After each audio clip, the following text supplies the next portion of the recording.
So today we are going to start with beams. Up till now, we have been discussing general things about structural engineering. Uh, Last time we discussed loads and load combinations. Now we are ready to start discussion of individual structural elements. We have been discussing trusses in Dr. Shrave's class, and I'll be starting with beams. So let me list down the contents that we are going to cover about beams. So we will start with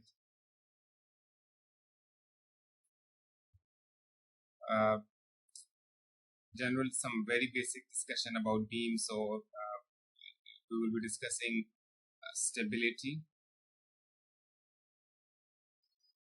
and determinacy of beams.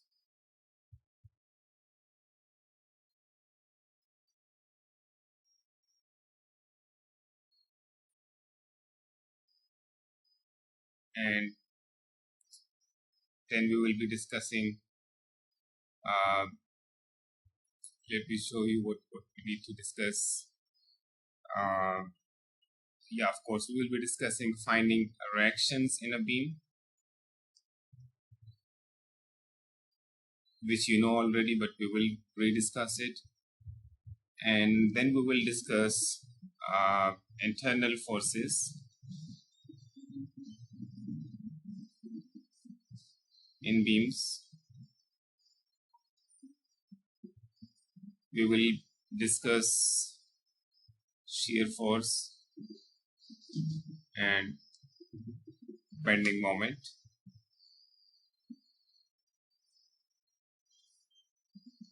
And these internal forces in beams, these internal forces cause deformations in the beam, and these deformations are going to result in some sort of displacements of the beam. So we will then next discuss displacements in beam.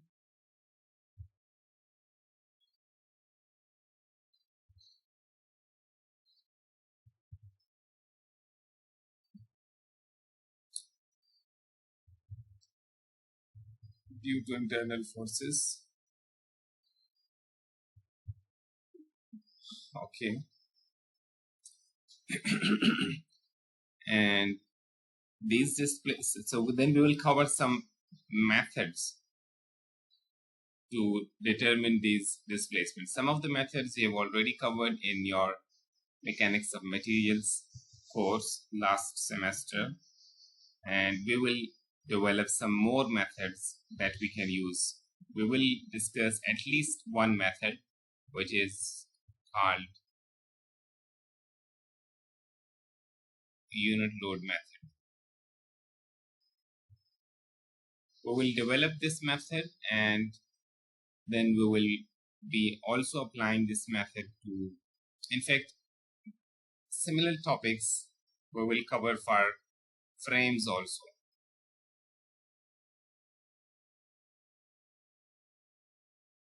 In fact, we will be just extending our discussion of beams to frames.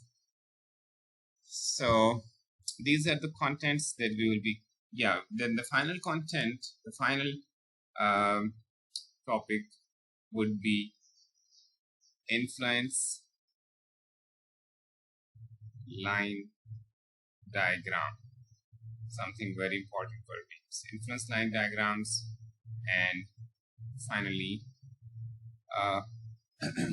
the enveloped diagrams. These are the decisions, these are the topics, influence line diagrams and envelope diagrams, that are required to design a beam. So these are the topics that we are going to cover. We will not be discussing perhaps the influence line diagrams and envelope diagrams for frames, but inshallah we will discuss them for beams. All right. So you must have studied about stability and determinacy of trusses. All right. And in general, what we have also discussed in general, we have discussed stability and determinacy of rigid structures. We have discussed this when we were just introducing to the we were just getting introduced to the course. Here we will discuss them specifically for beams. But we, of course, before that, we will have some general discussion about beams, some terminology that we will be using for beams. So let me start with that.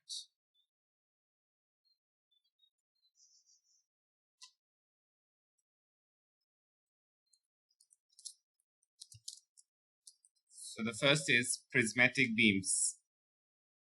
What do we mean when we say prismatic beams? I'll be going, let me show you my strategy for covering this.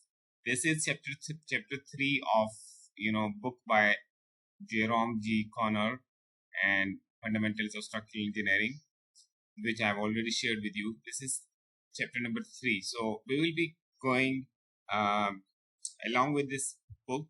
So this was what we have discussed. These are the contents that we're going to discuss. And this is now what we are going to start with. Definition of prismatic beams.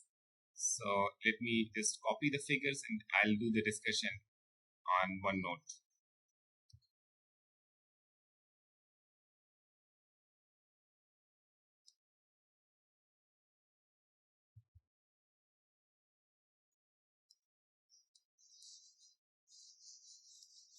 Okay. This is the longitudinal view of a beam. Okay. This is the longitudinal view. Just a minute. And okay. This is the longitudinal view of a beam. You can see the supports and you can see the beam. This is the length or span of the beam, and this is the height of the beam.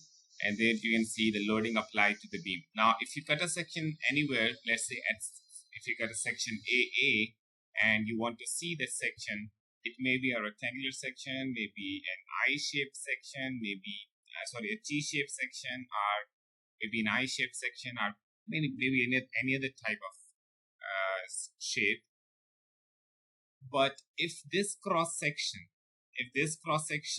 is constant all over the span, whatever cross section we have, but it is constant all over the span, then this beam is called prismatic beam. All right, this beam is called prismatic beam. So what is a prismatic beam? A beam with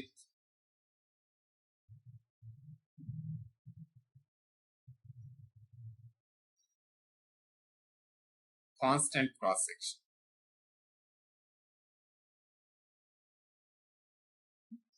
यानी यहाँ पर भी यही cross section है, यहाँ भी यही है, यहाँ भी यही है, हर जगह पूरे स्पैन के ऊपर यही क्रॉस सेक्शन है. Then you would call it a prismatic beam. So whenever we use the term prismatic beam, we are saying that essentially we are saying that it has same cross section all over the span of the beam.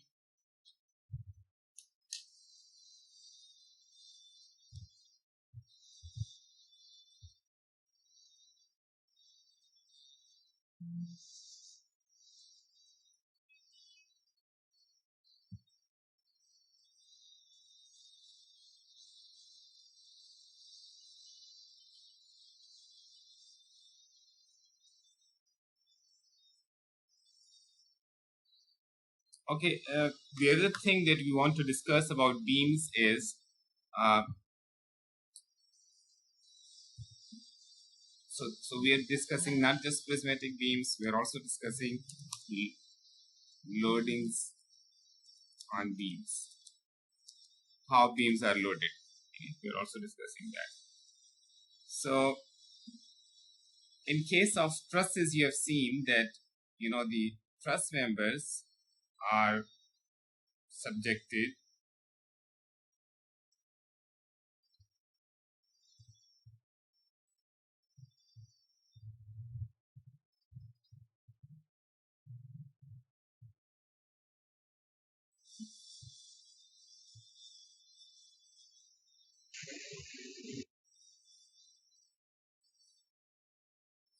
In case of a truss, you have seen that we have loads only applied at the joints. Agree? And when you consider a specific member, for example, if I consider this member, then and I draw free body diagram of this member, we have forces only acting in the axial directions. The internal forces are, and the applied loads are only at the loads at the ends. Number one, they are only applied at the ends, which are in fact joints of the structure. They are only applied at the joints of the structure. So if you draw a single member, three body diagram for a single member, it has loads only applied at the ends, and they are in the axial directions. All right, they are along the longitudinal axis of the member. This is in case of trusses. In case of beams, this is different. In case of beams, what we have is, in fact, if this is, the beam, and this is the longitudinal axis of the beam, the loadings are applied in perpendicular direction to this beam. You can see this loading. It is applied perpendicular to the longitudinal axis of the beam. We call this as transverse loading.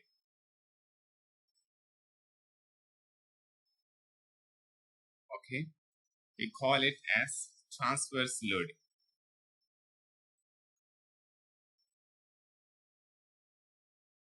Okay. Now, let me ask you a question. If this is a beam and if this is a beam and you just have supports somewhere, let me show the supports in a different way. You have supports only present over here, and you have some support also over here. Maybe this is a fixed support.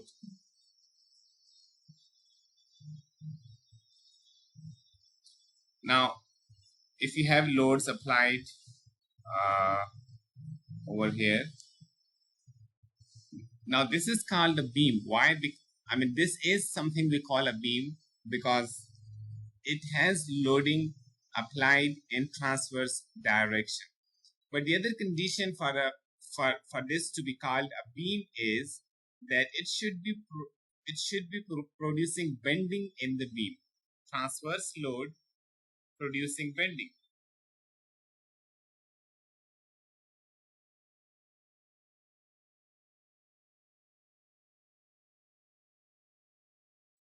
The reason I'm saying it should be transverse load, it should also be producing bending is, for example, if I change the supports from just support at the ends to, for example, if I place this beam on throughout, if I support it throughout, maybe just I place it on a floor on some level support like this. This is a support extending from one end to the other end throughout the span of the beam. So the whole of the span is now supported.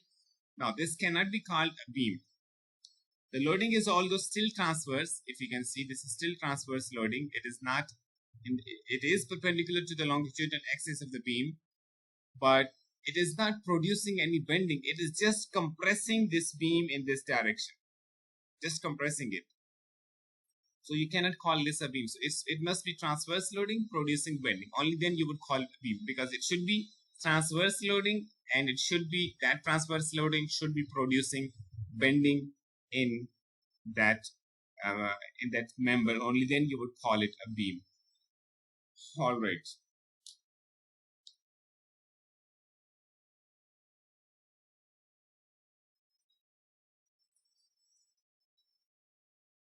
Now we will see some. Let me show you that figure first.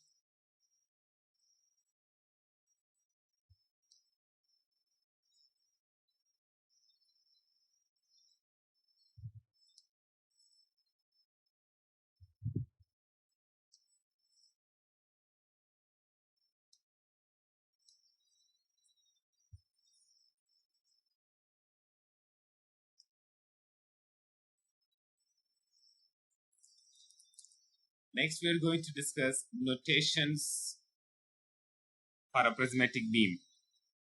Notations for a prismatic beam. We're discussing the reference coordinate system in order to define different directions of a beam. So the first thing is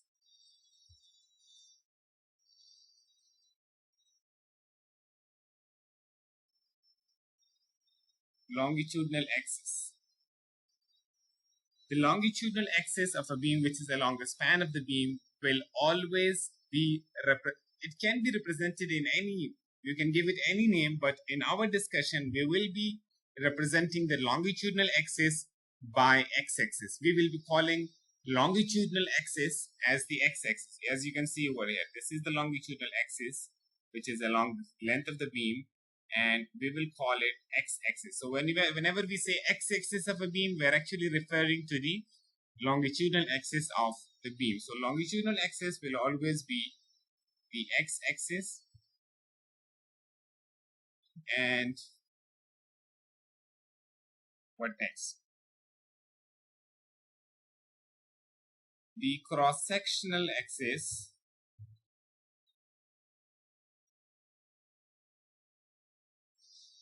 will always be y and z axis. Cross-sectional axis, as you can see over here. Y and z are the cross-sectional axis. They are in the cross-section of the member. If you can see this y and z are along they are contained in the cross-sectional plane of the beam. Of course, they are perpendicular to x-axis, and they are in the cross-sectional plane of the beam. So if you look at this cross-section of this beam, you will be seeing these y and z axes. Okay, you will be seeing y and z axes.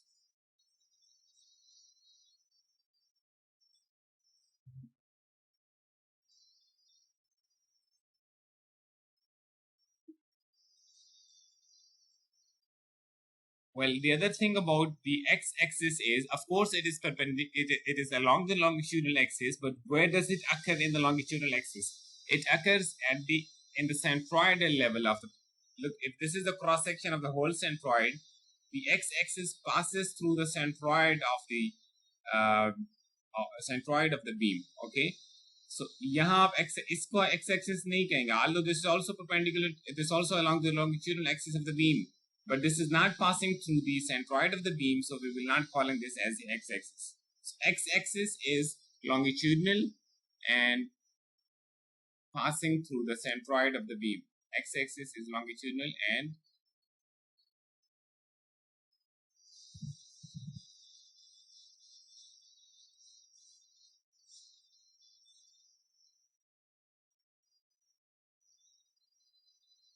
passing through the centroid.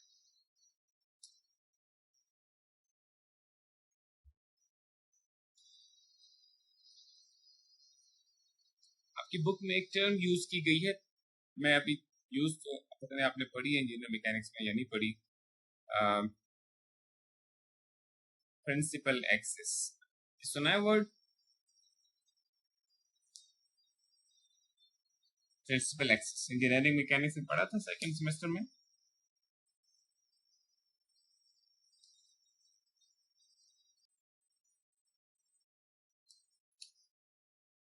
Okay, आपने moment of inertia तो पढ़ा हुआ है ना, second moment of area? जी sir. Yes sir. Moment of inertia also called second moment of area.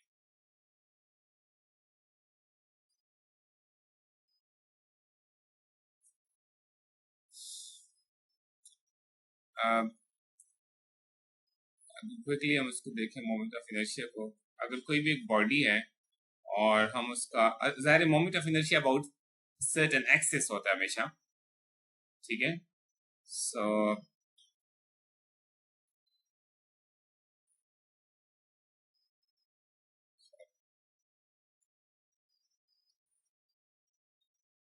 let's say we have some reference axis, और उन reference axis के यानी just to define the directions of this body. अब इस body, let's say this is x-axis and no, student call it x-axis. Let's just say this is z-axis and बल्कि मैं उसी तरह ड्रॉ कर लेता हूँ जिस तरह आपको दिखाया गया है. This is y and sorry, this is z. This is y-axis and this is z-axis and this is our body. इस बॉडी का जो पूरा एरिया है वो ए के बराबर है. Total area of this is equal to A. तो इसकी कोई भी शेप है, लेकिन इसके अंदर अगर हम ये कुछ टर्मिनोलॉजी डिफाइन करना चाहें, मोमेंट ऑफ इनर्शिया अगर डिफाइन करना चाहें, then moment of inertia is, अगर इसके अंदर मैं एक differential area D A consider कर लूँ और उसका जो डिस्टेंस है वो let's say this distance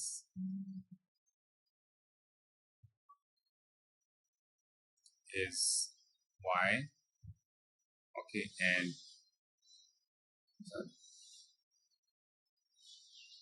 this distance is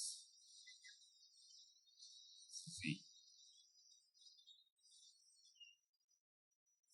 Then moment of inertia is defined, moment of inertia about z-axis is defined as integrals, should I say sum of, अगर मैं उसको डेल्टा ए कह दूँ, चलो डेल्टा ए अगर मैं कह दूँ, बल्कि मैं डी ए कहता हूँ, D A, and I just use integration, integral of y dA all over the y dA all over the area. This is Iz. Oh, sorry, y squared dA. Integral of y squared dA all over the area. This is called Iz. What does it actually mean? This actually means that if you divide this area into a number of small areas and then you multiply that area by square of the distance from your reference axis. If this is z-axis, if you're finding it about z-axis, this z is your reference axis, then the distance of that differential area dA is y from z-axis. So square of y times dA for all dAs, जितने भी dAs बनेंगे, dAs means all differential areas, small areas, उन सब के लिए अगर आप ये समेशन, इंटीग्रल का मतलब समेशन होता है ना, इट्स एक्चुअली, अगर मैं इसको इंटरप्रेट करना चाहूँ कि फिजिकली क्या मतलब है इसका, it actually means I have a number of delta dAs को मैं डेल्टा a कह रहा हूँ, I have a number of small areas delta a, and for each area what I'm doing is I'm multiplying the distance of that area with that distance with delta a. ठीक है, मेरे पास बहुत सारे areas मैंने बना दिए छोटे छोटे, इसके अंदर n एरियाज अगर बना दिए, तो this is what this integral means. इस इंटीग्रल का ये मतलब है. ठीक है, if it is possible to divide this into simple shapes like rectangles and circles, it should be easier to take it like this. ठीक है, anyways, you need to consider this is how we define moment of inertia about certain reference axis. This time we were discussing Iz, and if you talk about now, if you have a rectangular shape, जैसे ये हमारे पास है rectangular section, ये तो मैंने arbitrary shape draw की. अब उस rectangular section के लिए Iz could be easily defined. अब हमने dA को भी उस rectangular strip की फॉर्म में ले लिया to make it simple. So उसको अगर आप इंटीग्रेट करें, आप इंटीग्रेट इजीली कर सकते हैं. ठीक है, और ये integration all over the area form करनी है. So I'm not here to discuss how to calculate moments of inertia of these shapes because we have already studied them. But I just want you to know that this is how we define Iz, and similarly how you can define Iy this time z square dA all over the area, ठीक है, all over the area like this. अभी आपका z distance from the differential area. This is how you define Iz and Iy, ठीक है. For a rectangular cross section, for a rectangle having dimensions b and h, okay, not for a rectangular section, let me define it in a different way, a more generic way. For a rectangular section, the moment of inertia is equal to a moment of inertia about any axis. Okay, not about any axis. Let me give you different name. अच्छा, अगर बस ये rectangle है तो जैसे हमने कहा कि अबाउट z एक्सिस इसका कोई मोमेंट ऑफ इनर्शिया हो सकता है, अबाउट y एक्सिस हम कोई मोमेंट ऑफ इनर्शिया फाइंड कर सकते हैं. तो फाइंड तो हम इस वाले एक्सिस के अबाउट भी कर सकते हैं ना, which is neither horizontal axis nor vertical axis. अब इसके अबाउट भी इसको फाइंड तो किया जा सकता है. ये अलग बात है कि अब इस केस में ये थोड़ा मुश्किल होगा, क्योंकि अब आपको जब इसको डिवाइड करेंगे तो आप जब इसको इस तरह से डिवाइड कर रहे होंगे स्ट्रिप्स को, ठीक है, तो अब ये थोड़ा सा मुश्किल काम होगा. लेकिन फाइंड तो डिफाइन तो किए जा सकते हैं ना, फाइंड तो किया जा सकता है इसको भी. तो इसका मतलब ये है कि अब आई एम सॉरी,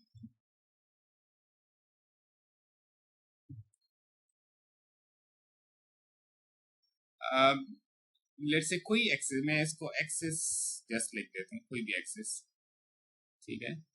तो इसके अबाउट भी कोई ना कोई वैल्यू तो होगी ना. इसी तरह अगर मैं कोई और एक्सिस लेता, लेट्स से मैं कहता जी ये एक्सिस है, इसके अबाउट भी तो डिफाइन किया जा सकता है, डिफाइन भी किया जा सकता है, कैलकुलेट भी किया जा सकता है moment of inertia.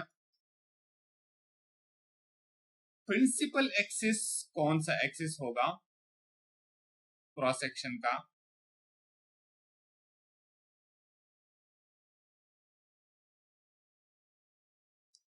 Principal axis वो एक्सिस होगा जिसके अबाउट एक्सिस अबाउट विच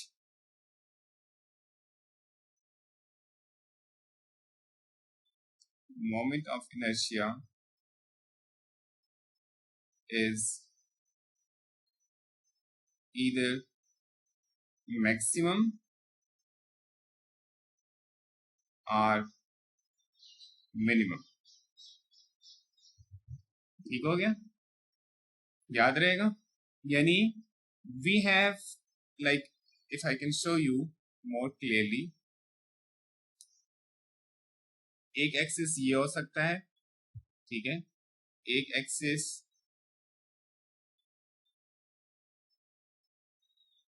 ये हो सकता था,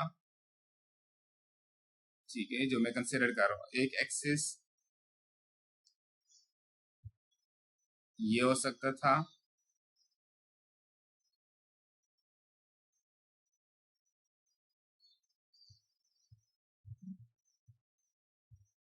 एक एक्सिस ये हो सकता था.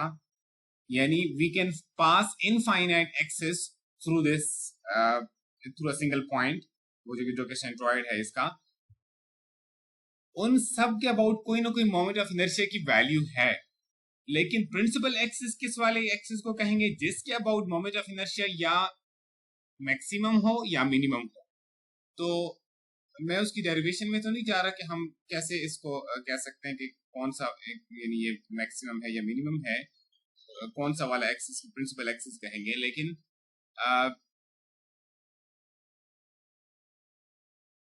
अगर मैं यहाँ पे एक्सिस ड्रॉ करूं, ये वाला एक्सिस और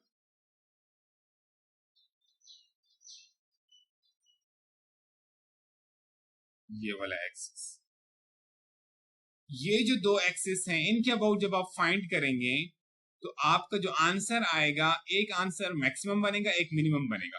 ठीक, इस पर्टिकुलर केस में इस वाले के अबाउट आपका आंसर मैक्सिमम बनेगा, इसके अबाउट आपका आई जो है वो मैक्स बनेगा. आई शुड आई से आई जी वुड बी, अगर इसको जी, अगर मैं इसको जी कह दूं, then you can see IZ would be the maximum I, and IY would be the I min. यानी वो जो जितने सारे एक्सेस हो सकते थे ना, जिनके अबाउट हम मोमेंट ऑफ इनर्शिया इसका फाइंड कर सकते थे, इनफाइनाइट नंबर ऑफ एक्सेस, उन सब में ये दो स्पेशल टाइप्स ऑफ एक्सेस हैं. These are called principal axes. इनकी स्पेशलिटी क्या है? इनके अबाउट मोमेंट ऑफ इनर्शिया इधर मैक्सिमम है या मिनिमम है. यानी अगर मैं आपको लिस्ट डाउन करूं, मैं कहूं एक्सेस एक्सेस 1, एक्सेस, ठीक है, एक्सेस 2, 3, 4, 5, 6, मैं उनको लिस्ट डाउन करूं और फिर मैं उनको रैंक करूं, यानी उनको मैं किसी डिसेंडिंग ऑर्डर में लेट्स से कर दूं या असेंडिंग ऑर्डर में कर दूं, तो आई वाई का जो आंसर है ना, ये this is the minimum one and I G is going to be, इन सब में से I G is the maximum. This what we mean by principal axes. ठीक है, तो ऊपर जो हमने यहां पे y और z लिखे हुए हैं, these are the principal axis of cross section. पहले हमने जस्ट ये कहा था कि cross y and z axis are the cross sectional axis. What does it mean? They are in the cross section of the beam. लेकिन cross section में तो ये भी हो सकते थे ना, ये वाले एक्सिस ये भी हो सकते थे ना, ये सब क्रॉस सेक्शनल एक्सिस बनते हैं. लेकिन ये जो y और z है, इनकी स्पेशलिटी क्या है? These are the principal axis of the cross section. So what do we know by now? How can we summarize this?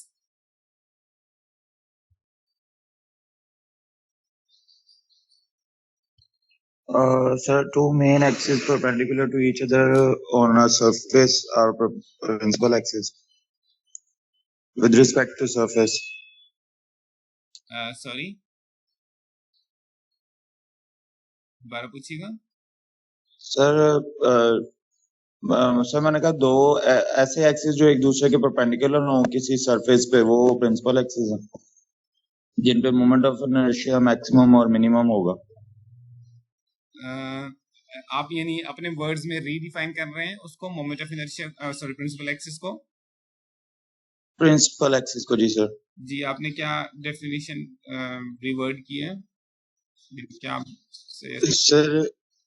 Sir ऐसे एक्सिस जो एक दूसरे के परपेंडिकुलर हों किसी सरफेस पे और उन पे मोमेंट ऑफ इनर्शिया मैक्सिमम और मिनिमम हो सकता है. Yes, this is something, yeah, you're right. Basically, and they're not perpendicular to a surface, they are contained within that surface. यानी अगर मैं आपको क्या दिखाऊं, अगर आप एक, लेट मी शो यू, जैसे ये वाला एक्सिस, जैसे ये एरिया आपको नजर आ रहा है ना, जैसे ये वाला,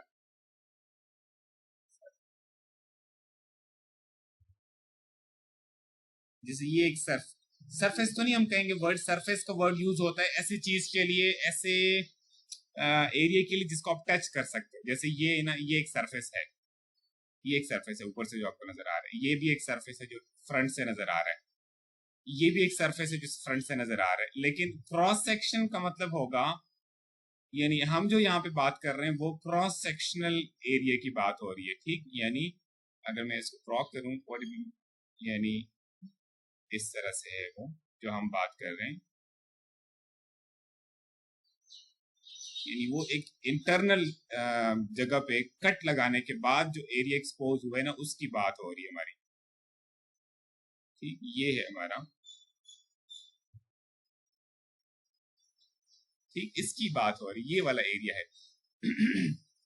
लेकिन जब आप सेक्शन काटेंगे, यानी अगर इसको यहाँ में इसके अलॉन्ग में इस लाइन के अलॉन्ग अगर मैं काट दूं यहाँ पे, तो मुझे जो इंटरनल सरफेस नजर आएगी उसकी शेप भी यही होगी ना जो आपको यहाँ पे नजर आ रही है, यानी ये जो आपको शेप नजर आ रही है. ठीक, तो सरफेस का वर्ड हम नहीं यूज करेंगे, हम क्रॉस सेक्शन का वर्ड यूज करेंगे. तो क्रॉस सेक्शन के परपेंडिकुलर नहीं होते एक्स और वाई और C. Principal axis are not perpendicular to that. Principal axis उसके अंदर कंटेन्ड होते हैं, यानी कंटेन्ड होने से क्या मुराद है? ये x एक्सिस इसके अंदर कंटेन्ड नहीं है, x axis is perpendicular to this cross section, y and z are यानी इसके अंदर ही लाई करेंगे, जैसे एक प्लेन के अंदर एक चीज लाई करते हैं, मतलब आप समझ सकते हैं ना, एक सरफेस, सॉरी सरफेस को वर्ड नहीं यूज कर सकते हम इसके लिए, जो एक एरिया है उसके अंदर दो डायमेंशंस होती है ना, तो अगर वो दोनों डायमेंशन उसके अंदर कंटेन्ड हो तो आप उसको कहेंगे कि ये इसके क्रॉस सेक्शन, यानी ये इसके अंदर लाई करने वाले एक्सिस, ठीक, ये तो आई होप कि आप समझ सकते हैं। तो प्रिंसिपल एक्सिस उसी के अंदर कंटेन्ड होते हैं, यानी मोमेंट ऑफ इनर्शिया को वर्ड, जस्ट अगर मोमेंट ऑफ इनर्शिया को वर्ड हम यूज करते हैं तो हमने कहा मल्टीपल इस एक्सिस के अबाउट भी डिफाइन किया जा सकता है, इसके अबाउट भी डिफाइन किया जा सकता है, ये सारे एक्सिस इसके अंदर ही कंटेन्ड है। इसका मतलब प्रिंसिपल एक्सिस की स्पेशलिटी ये नहीं है कि ये इसके अंदर कंटेन्ड होते हैं, इसकी इनकी स्पेशलिटी ये है कि इनके about maximum moment of inertia या मैक्सिमम होता है या मिनिमम होता है। Clear?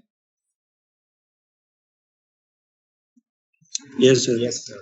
So what is the summary? The summary is when we will, जहां भी हमारे x एक्सिस की बात होगी उसकी दो कैरेक्टरिस्टिक्स, बीम के केस में भी उसकी दो कैरेक्टरिस्टिक्स होंगी। Number one, it would be longitudinal, and secondly it will be passing through the centroid.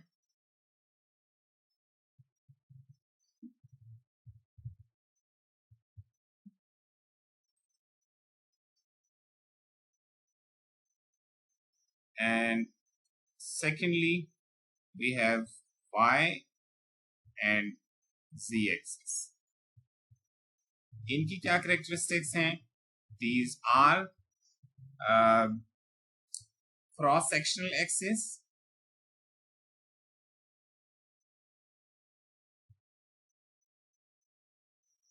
and they are the principal axis of the cross section. And I hope now you should be able to understand what we mean by principal axis. ठीक है? Y and Z axis. All right.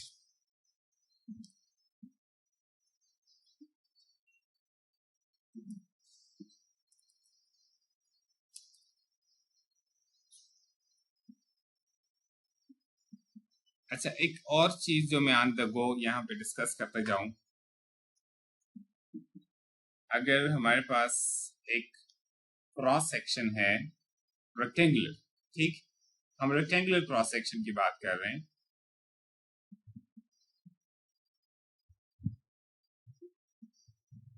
अब उस rectangular, अच्छा, हर section के दो ही principal axis होते हैं और they are mutually perpendicular to each other, ये बात भी है, ठीक है। प्रिंसिपल एक्सिस आर ऑलवेज दो ही होते हैं और वो दोनों म्यूचुअली परपेंडिकुलर होते हैं। अगर एक आपको पता चल जाए तो दूसरा आप उसके पहले वाले के परपेंडिकुलर ड्रॉ कर दें, you will get your principal axis, ठीक है। हर सेक्शन के दो प्रिंसिपल एक्सिस होते हैं, ठीक है। Yes, sir. और ये जरूरी नहीं कि हमेशा हॉरिजॉन्टल और वर्टिकल हो। मैं आपको क्विकली एक एग्जांपल देता हूँ। फॉर एग्जांपल एक सेक्शन है इस तरह का,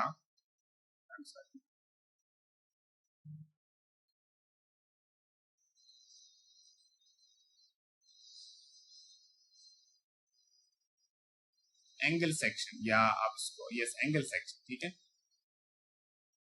जैसे आपने देखे हुए ना एंगल सेक्शन, आपने बाजार में भी देखे होंगे, जो वेल्डिंग वाले होते हैं वो अक्सर टेबल शेबल इसी से बना रहे होते हैं, angle section.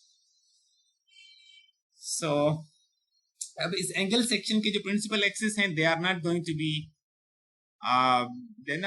B horizontal and vertical, they are going to be at certain inclination, ठीक है। अच्छा, मोमेंट मतलब अगर मैं आपको, अच्छा अगर आपसे मैं ये पूछूं कि इस केस में, अब तो खैर नजर भी लिखा हुआ है, ये मैक्सिमम है और ये मिनिमम है। देखो मोमेंट ऑफ इनर्शिया के अंदर एक टर्म है डिस्टेंस का स्क्वायर, ऐसे ही है ना, डिस्टेंस का स्क्वायर।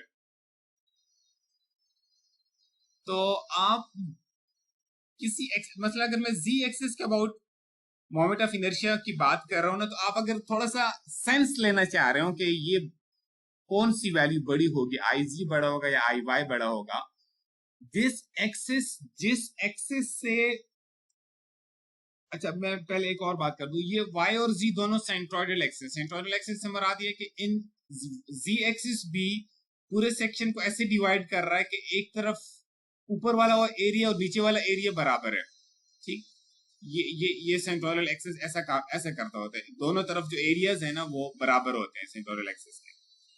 ये जो y एक्सिस है ये भी सेंट्रोइडल एक्सिस है, ये भी इस तरफ वाला एरिया और दूसरी तरफ वाला एरिया बराबर है। इसका मतलब है इन हर सेंट्रोइडल एक्सिस जो है उसकी प्रॉपर्टी ये है कि वो सेक्शन को दो हिस्सों में डिवाइड करता है, जो जिस यानी उसके दोनों तरफ जो एरियाज होते हैं वो इक्वल होते हैं। नंबर वन, ये बात तो कॉमन है सारे सेंट्रोइडल एक्सिस, जब तक आप एक्सिस यहां से गुजारेंगे एक्सिस ये भी यही करेगा, इस तरफ वाला एरिया और इस तरफ वाला एरिया बराबर होगा। तो ये बात तो कॉमन है इन सब में। लेकिन जब हम मोमेंट ऑफ इनर्शिया की बात करते हैं तो ये वाला एक्स यानी जब हम प्रिंसिपल एक्सिस की बात करते हैं या यस प्रिंसिपल एक्सिस की, तो उस केस में जो एरियाज होते हैं ना प्रिंसिपल, मतलब मैं इस वाले की बात करूं, अच्छा इसको जो जिसके अबाउट मैक्सिमम होना उसको हम कहते हैं मेजर प्रिंसिपल एक्सिस, जिसके अबाउट आई मैक्स आ रहा हो उसको हम कहते हैं मेजर प्रिंसिपल एक्सिस, जिसके अबाउट मिनिमम आ रहा हो उसको हम कहते हैं माइनर प्रिंसिपल एक्सिस।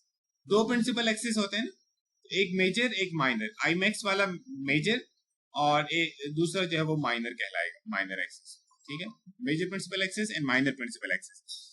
तो मेजर प्रिंसिपल एक्सिस वो बनेगा, अगर आप क्वालिटेटिवली एक सेंस लेना चाह रहे हो, ये वो वाला एक्सिस बनेगा जिससे एरिया फारदेस्ट अपार्ट लाई करता हो। मैं इसकी थोड़ा सा एक्सट्रीम केस आपको बताता हूं, इसकी तरफ मैं बाद में आ रहा हूं जो मैंने ड्रॉ किया था, लेकिन मैं आपको पहले इसकी थोड़ी सी ताकि आपको सेंस समझ आ जाए। अगर ये मेरे पास रेक्टेंगुलर एरिया है, चलो मैं उसको भी थोड़ा ऐसे ड्रॉ कर लेता हूं। अगर मैं देखना चाहूं कि अगर आप इस एक्सिस को देखें ना, तो इस एक्सिस से ये एरियाज फार्दर अपार्ट लाई कर रहे हैं, ठीक। इस एरिया जो एरियाज हैं उन थोड़ा दूर पड़े हुए एरियाज। लेकिन अगर आप इस वाले एक्सिस को देखें तो इस वाले एक्सिस के साथ ये एरिया ऐसे चिपका हुआ है, देखें ये दूर नहीं पड़ा हुआ है इससे, मैग्नीट्यूड वाइज उतना ही हाफ हाफ ये एरिया कर रहा है, लेकिन ये इसके साथ चिपका सा है। तो जिस एक्सिस के साथ एरिया चिपका सा होगा वो इसका मिनिमम वाला एक्सिस बनेगा, यानी माइनर प्रिंसिपल एक्सिस बनेगा। और जिस वाले एक्सिस से आपका ये क्या उसको कहते हैं, जो एरिया है वो फारदेस्ट अपार्ट रखा गया, जैसे ये वाला एक्सिस है, इससे एरिया दूर पड़ा हुआ है, ठीक है। तो उस केस में ये मेजर प्रिंसिपल एक्सिस बन जाएगा।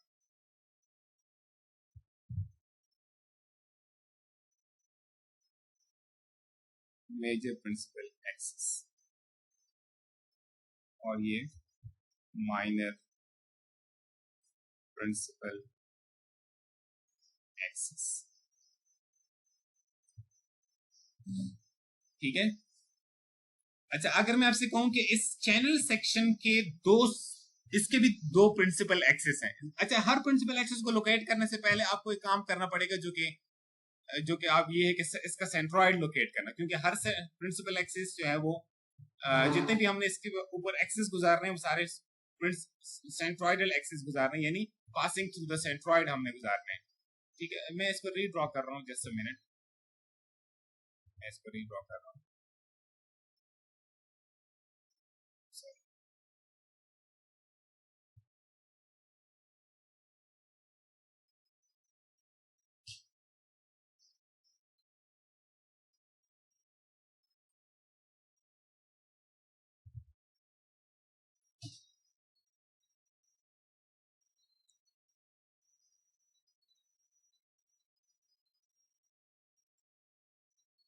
ये आपके पास एंगल सेक्शन है। अगर मैं आपसे कहूं कि अच्छा सबसे पहला काम तो जारी है कि इसका सेंट्रॉइड लोकेट करना पड़ेगा। लेट्स से ये इसका सेंट्रॉइड है, ठीक हो गया।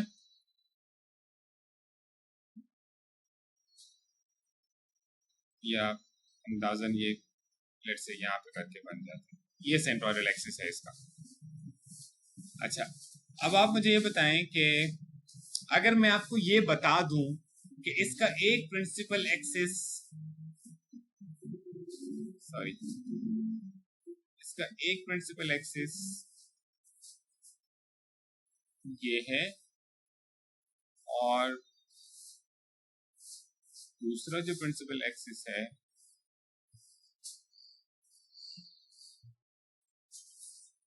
वो ये है,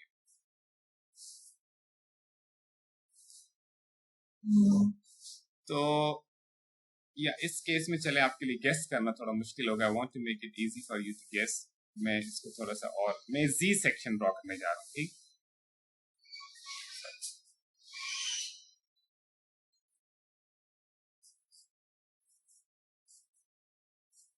इस तरह से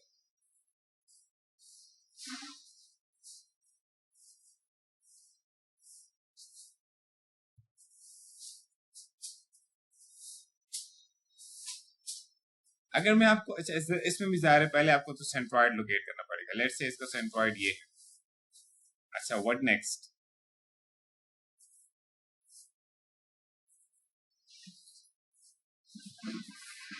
ठीक है, लेट्स से ये सेंट्रॉइड था इसका। अच्छा, ये मैं इसको दोबारा ड्रॉ करता हूँ, मैंने ये ड्रॉ नहीं करना था। लेट्स से मैं आपको ये बताऊं कि इसका एक प्रिंसिपल एक्सिस ये है और दूसरा जो इसका प्रिंसिपल एक्सिस है वो ये है। अब आप गेस करके बता सकते हैं कि इसमें से ग्रीन वाला एक्सिस मेजर प्रिंसिपल एक्सिस है या यानी कौन सा मेजर है और कौन सा माइनर है। Can you guess based on जो मैंने आपको यहाँ पे बताया है ऊपर कि मेजर प्रिंसिपल एक्सिस के साथ से एरिया फारदेस्ट अपार्ट प्लेस होता है और माइनर प्रिंसिपल एक्सिस के साथ एरिया चिपका हुआ होता है।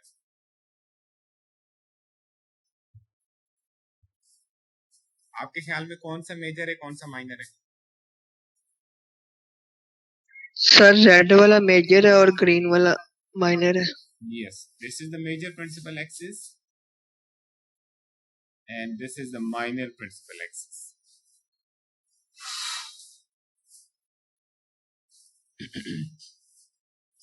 ठीक है, I hope now you have a better understanding of major and minor principal axis.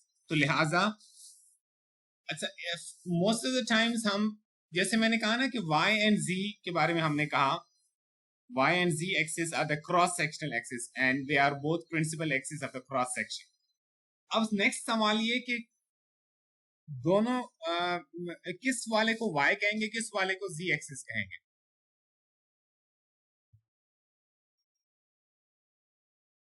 या ये हम किसी को भी कुछ कह सकते हैं। The general convention is that we call this as the major principal axis is often represented by z axis and the minor principal axis is often represented by y axis.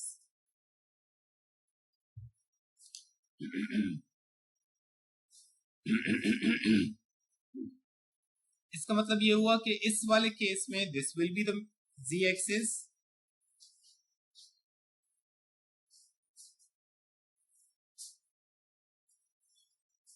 and this one will be y axis. Clear?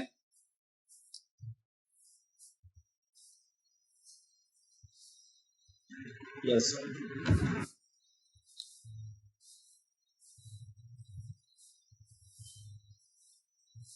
इससे आगे जितनी भी discussion चलेगी, जब भी हम x को कहेंगे, कोई x एक्सिस शो करेंगे, जब भी y शो करेंगे, जब भी z शो करेंगे, then these things should come to your mind. ये वाली, ये जो समरी है, ये जो summary, this should come to your mind. ठीक हो गया? Yes, sir. All right.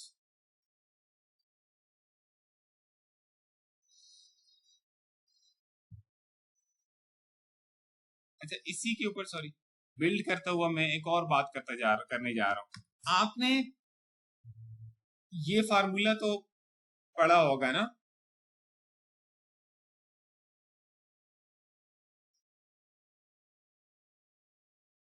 Mechanics of material में फ्लेक्सुरल स्ट्रेस या बेंडिंग स्ट्रेस वाला पढ़ा हुआ है? जी सर पढ़ा है। जी सर। अच्छा, इस फार्मूले को भी जब आपने यूज किया था तो आपने कुछ, मैं इस फार्मूले के अभी उसमें नहीं जा रहा हूँ ये कि ये फार्मूला कहाँ से डिराइव है, ये कैसे हुआ, क्या पैरामीटर्स हैं इसमें। इस फार्मूले के अंदर जो आपने दो टर्म्स लिखी हुई है ना, एक मोमेंट और एक आई। मोमेंट भी हमेशा किसी एक्सिस के अबाउट होता है, मोमेंट हमेशा किसी एक्सिस के अबाउट होता है ना। जी सर। और मोमेंट ऑफ इनर्शिया के बारे में भी हमने कहा कि ये भी हमेशा किसी एक्सिस के अबाउट होता है। तो जी जी इस तरह से लिखा हुआ है, तो आप मुझे बता सकते हैं कि जैसे ये अगर ये बीम है, ये बीम, इस बीम के लिए अगर मैं ये फार्मूला लिखता हूं तो इस बीम में ये जो मोमेंट है और ये जो आई है, ये दोनों अबाउट सर्टेन एक्सिस है, they are about certain axis. वो कौन सा एक्सिस है? इन तीनों में से कोई एक एक्सिस है जिसके अबाउट ये है जो आपने पढ़ा हुआ है अभी तक। ये एम जो है जी, अबाउट, सॉरी आप कुछ बोल रहे थे कोई बंदा?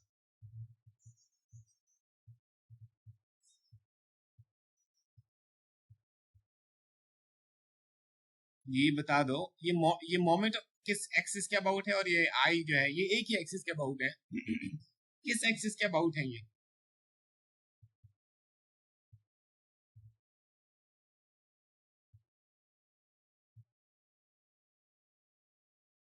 ये आपको आइडिया नहीं है? अब ये भी आंसर कर सकते हैं कि ये आइडिया नहीं है हमें।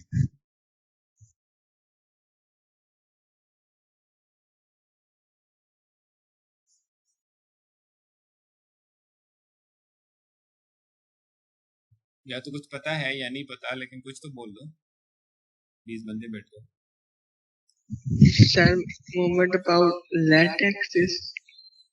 Yes, moment about z-axis, and similarly cross-sectional about area is about z-axis. Both of them are about z-axis. यानी इस formula को अप्लाई करने से पहले, before you can apply this formula, you need to locate principal axis of the cross-section of the beam. अच्छा, ये जो हम अक्सर इस तरह से बेंडिंग मोमेंट लिख रहे होते हैं, हम आपको एक बीम दिया होता है ऐसे, और हम इसमें कह रहे हैं जी ये लेट्स से सिंपली सपोर्टेड है और इसको कोई लोडिंग लग रही है, और मैं आपसे कहता हूँ आप यहाँ पे सेक्शन काटें, और ये तो आपने किया हुआ है ना, सेक्शन काट के फिर मोमेंट निकालना। फ्री बॉडी डायग्राम आप ड्रॉ कर लेते हैं इस सेगमेंट की, और फिर आप कहते हैं ये कोई ना कोई इस पे ये शीयर एक्ट कर रहा है और यहाँ पे कोई बेंडिंग मोमेंट भी एक्ट कर रहा है। ये जो आप एम लिख रहे होते हैं ये किसके अबाउट होता है?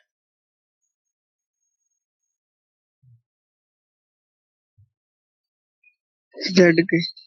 जेड के, ठीक है। अगर उस एम को आप यहाँ पे शो करें तो वो एम जो है कुछ इस तरह का हो, यहाँ पे अगर आप उसको शो करना चाहें ऐसे वो एक्ट कर रहा होता है।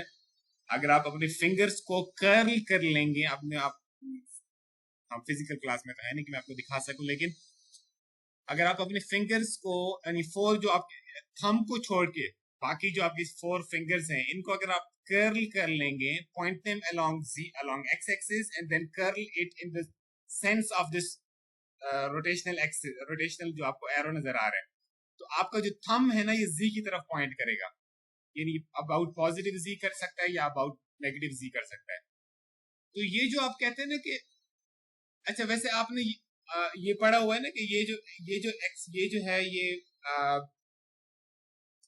सैगिंग मोमेंट, ये मोमेंट सैगिंग मोमेंट वाला मैंने ड्रॉ किया हुआ है ना, ठीक है। चलिए उसकी तरफ हम नेक्स्ट टॉपिक में जाएंगे, लेकिन I wanted you to note that this moment जो आप ड्रॉ कर रहे होते हैं ना यहाँ पे हर दफा, ये moment this about z axis, हम लिख नहीं रहे होते बार बार, लिखने में ऐसी मतलब हमें ना लिखने की वजह शायद ये है, बुक्स में भी अक्सर नहीं लिखा जाता इसलिए कि शायद अंडरस्टूड है कि अबाउट जी है, ठीक है, लेकिन आपको पता हो, अगर नहीं लिखा हुआ तो आपको पता हो कि अबाउट जी एक्सिस की बात हो रही है, ठीक है जी।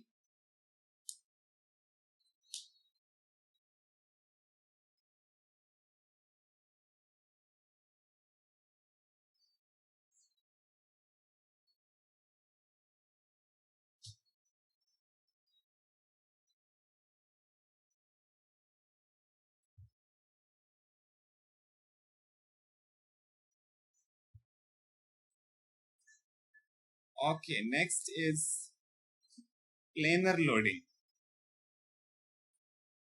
Planar loading and planar bending.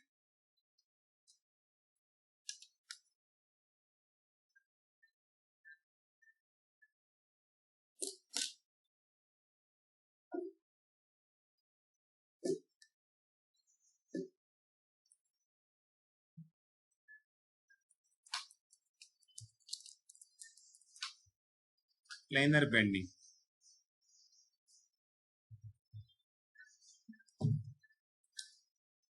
Planar bending का क्या मतलब है? अगर मैं जो लोड इसके ऊपर अप्लाई करूं, हमने कहा इसके ऊपर जो बीम है उसके ऊपर लोड ट्रांसवर्स डायरेक्शन में अप्लाई होता है। वैसे बाय द वे ट्रांसवर्स ये भी हो सकता है कि आप इसके ऊपर ऐसे वर्टिकल लोड अप्लाई कर रहे हो perpendicular to the longitudinal axis, और दूसरी पॉसिबिलिटी ये भी हो सकती थी कि आप इसके ऊपर लोड जो है वो इस तरह से अप्लाई कर रहे होते हैं, यानी जो जी की डायरेक्शन बनेगी, यानी ऐसे करके ये भी अप्लाई हो सकती थी। लेकिन अभी हम फिलहाल एक वाली कंसिडर कर रहे हैं, जो अक्सर ग्रेविटी की वजह से लोड होगा वो इस तरह से लगेगा, तो हम उसकी बात अभी कर रहे हैं। अगर जो लोड इसके ऊपर लग रहा है वो कंटेन्ड हो इन अ प्लेन, फॉर एग्जाम्पल कैसे कंटेन्ड इन अ प्लेन?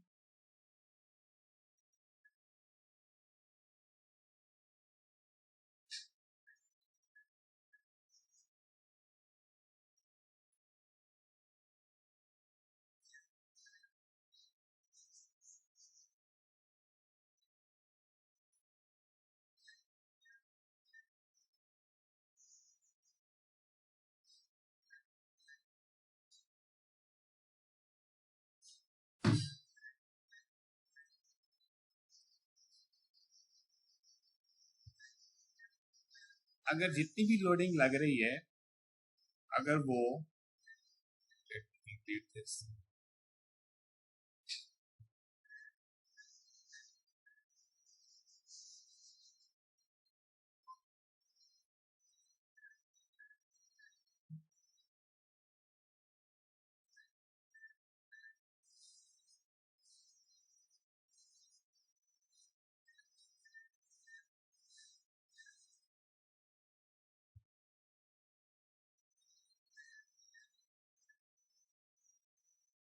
इस तरह से अगर लग रही हो लोडिंग,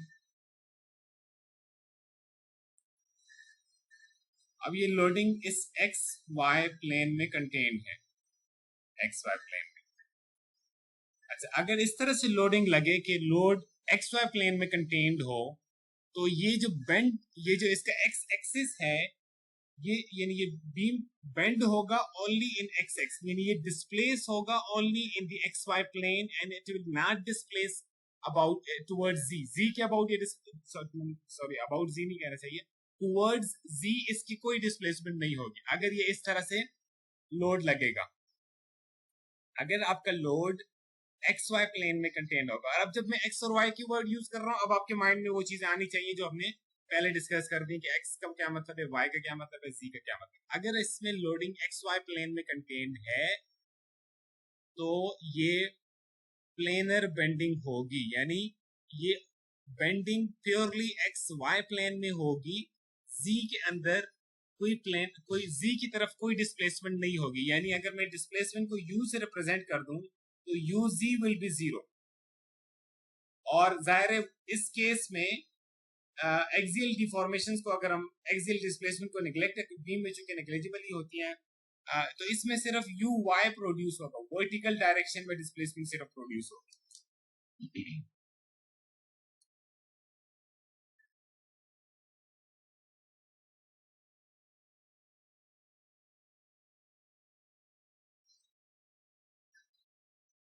ठीक है, और आपकी बुक में इसको रिप्रेजेंट किया गया है इस वर्टिकल डिस्प्लेसमेंट को बाय स्मॉल v।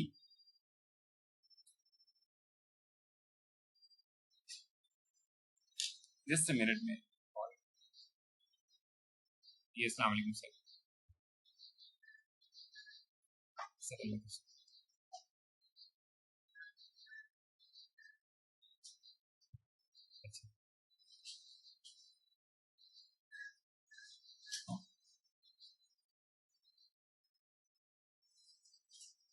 अच्छा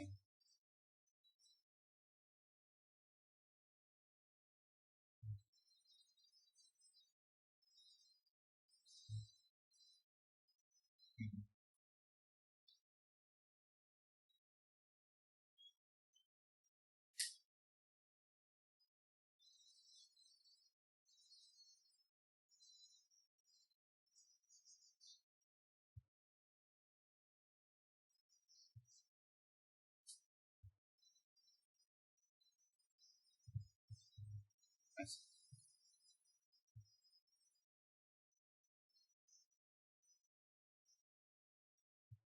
ठीक, मैं अभी क्लास में हूँ सर, मैं क्लास फ्री होता हूँ, आप उसको देख लीजिए।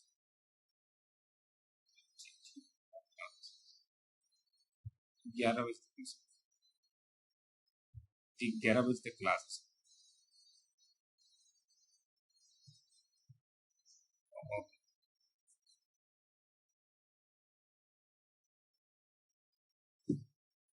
सो इस डिस्प्लेसमेंट को आपकी बुक में v से रिप्रेजेंट किया गया है और इसको as the function of x कहा गया, क्योंकि ये जो डिस्प्लेसमेंट होगी ये along the span different points पे different होगी, so it will vary as a function of distance along the span of the beam.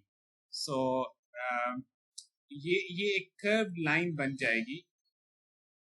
अभी तो ये एक स्ट्रेट लाइन है ना, यानी x axis is a straight line now. X axis is a longitudinal x is straight before loading. After loading, this x axis will, मैं अगर आपके साथ लिख लेता हूँ यहाँ पे, before loading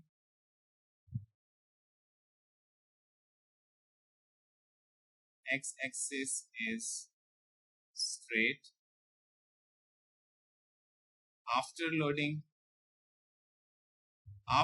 loading से मुराद ये है after planar bending, x axis will become a curved line जिसको हम कह रहे हैं vx, यानी v as a function of x, यानी उसकी जो displacement होगी that will be a function of x, ठीक है। So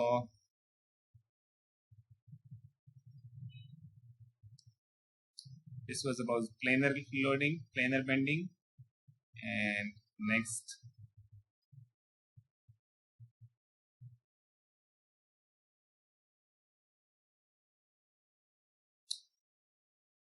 okay, now in some situations it is possible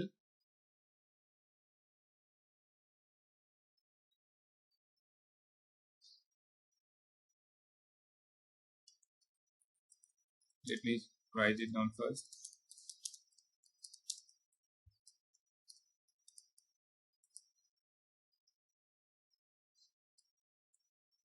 In some situation, if the loading is applied and it is not passing through the xy plane, यानी अगर xy plane जो है, अगर मैं पहले उस xy plane को draw करूं, let me show that xy plane first.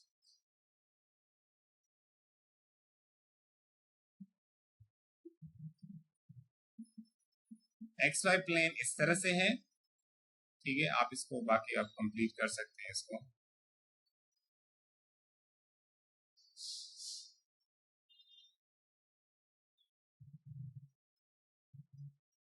ये xy प्लेन है आपका। अगर आपकी लोडिंग xy प्लेन में कंटेन्ड हुई तो फिर तो ये प्लेनर बेंडिंग काज करेगी, but if it is not contained in planar in the xy plane, then it will produce, and then it will also produce, मैं इसको क्लोज करके ओपन कर रहा हूँ, हैंग हो गया।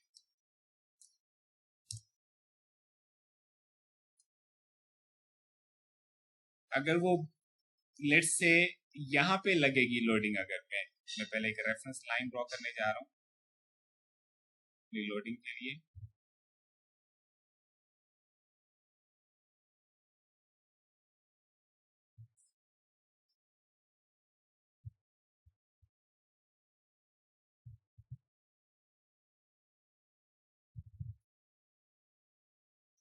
ठीक है, अगर लोडिंग इस तरह से लगेगी तो आप देख सकते हैं कि ये यहाँ से कुछ डिस्टेंस के ऊपर है, और उस डिस्टेंस को अगर मैं आपको यहाँ शो करके दिखाऊं, ये इस डिस्टेंस के ऊपर लग रहा है, इससे पीछे करके लग रहा है, बिल्कुल सेंटर में नहीं लग रहा।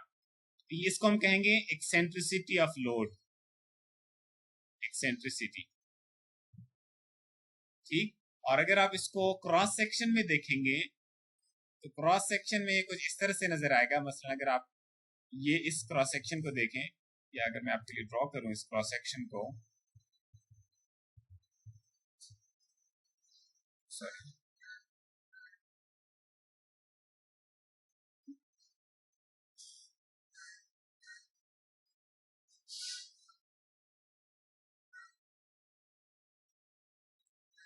तो क्रॉस सेक्शन में ये आपको ऐसे नजर आएगा, this is your z axis, this is your y axis, और आपको लोड यहाँ करके नजर आएगा। ठीक, at some distance, at some eccentricity from your centroidal axis, ऐसे। Let's represent this by e, this distance eccentricity by e। तो यहाँ पे अगर क्रॉस सेक्शन में आप देख सकते हैं कि लोडिंग एक्सेंट्रिक है या कॉन्सेंट्रिक है, यानी ये लोडिंग की इंटेंसिटी से इसका ताल्लुक नहीं है। ये लोडिंग कुछ डिफरेंट इंटेंसिटी की भी हो, उससे मैटर, उसकी बात अभी नहीं हो रही, लेकिन वो लग कहाँ रही है, is it passing through the centroidal axis और नॉट।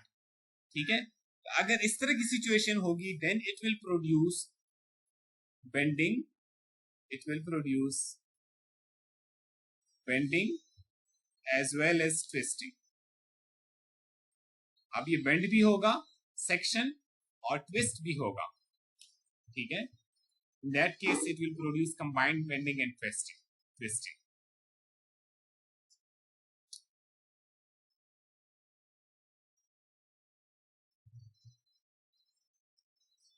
और अगर किसी केस में सिर्फ ट्विस्टिंग लग रही हो, ये इस केस में तो आपको बेंडिंग नजर ही आएगी, लेकिन अगर हम एक टॉर्क अप्लाई करें इसके ऊपर, तो फिर तो जाहिर है सिर्फ ट्विस्टिंग होगी। ठीक, वो आप ट्विस्ट, टॉर्क का और टॉर्शन का टॉपिक मैकेनिक्स मटेरियल में पढ़ चुके हैं।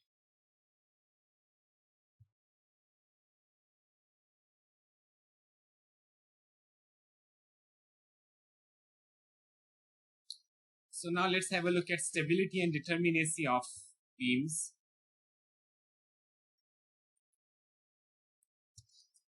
First, look at them in combination, determinacy of beams.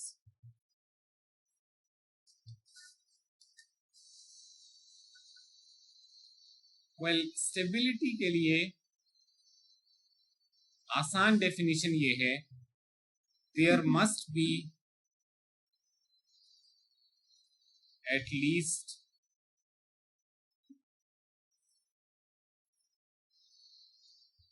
three non-concurrent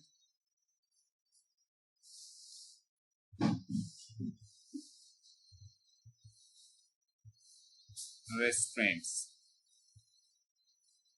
at least three non-concurrent restraints। ठीक है, let's explain this by example।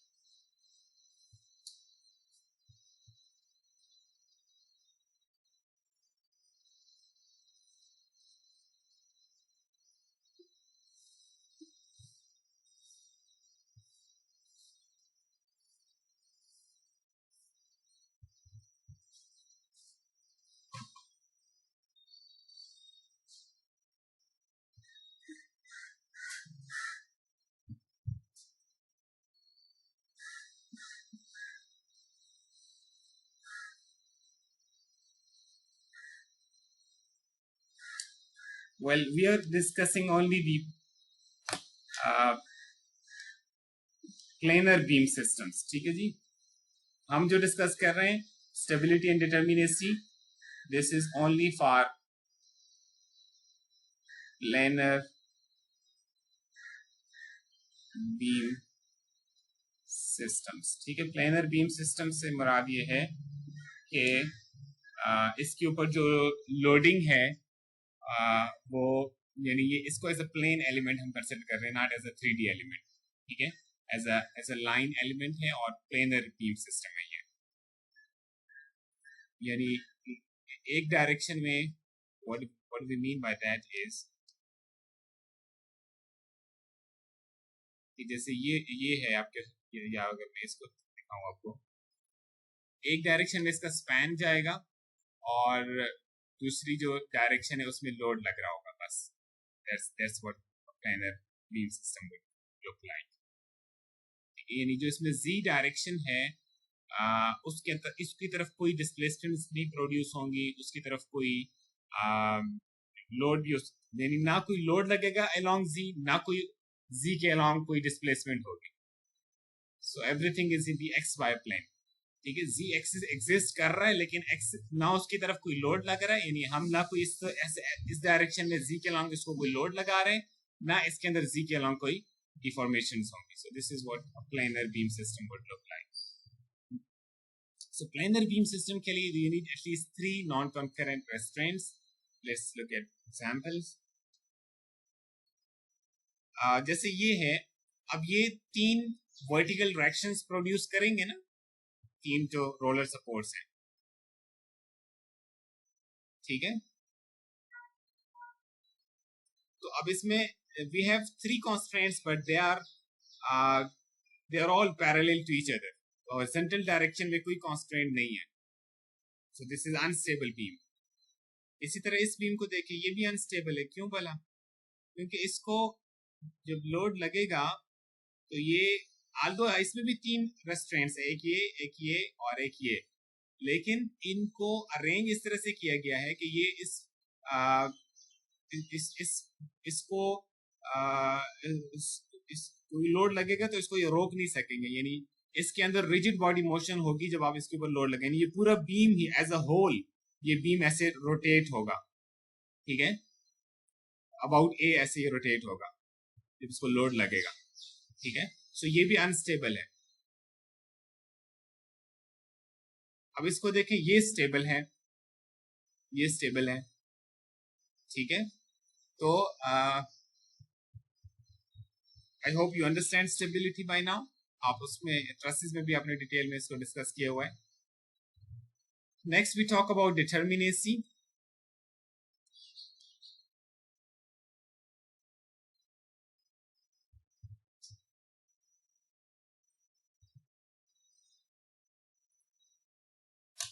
Determinacy जैसे आपको लफ्ज से नजर आ रहा है कि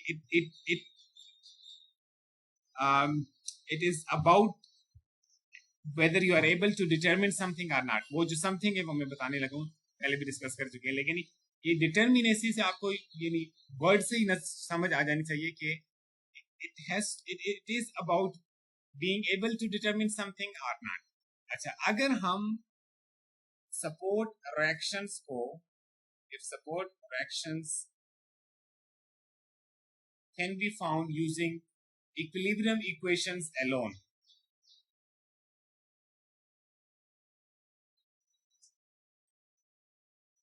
ये alone का वर्ड इंपॉर्टेंट है। ठीक, इक्विलिब्रियम इक्वेशंस alone, अगर ये फाइंड ओनली इक्विलिब्रियम इक्वेशंस को यूज करके आप इसके सपोर्ट रिएक्शंस फाइंड कर सकते हैं, तो इसको हम कहेंगे डिटरमिनेट स्ट्रक्चर।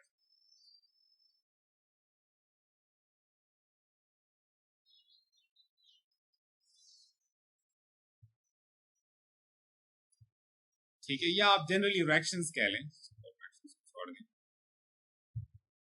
ठीक है,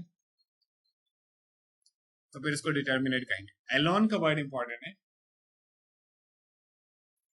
ठीक है, इसका मतलब ये नहीं है कि हम डिटरमिनेट, अच्छा इनडिटरमिनेट के अंदर क्या होगा,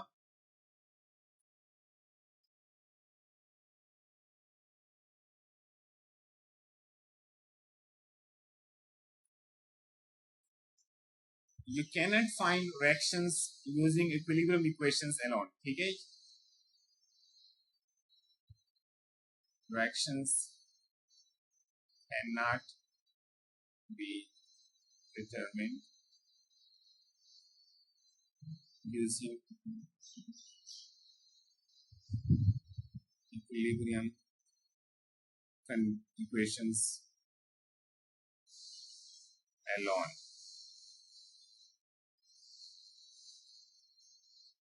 ठीक हो गया?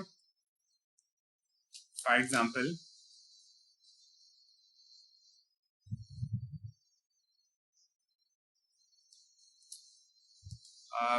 just a minute, मुझे सिर्फ 2 मिनट दीजिएगा, just a minute.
Okay.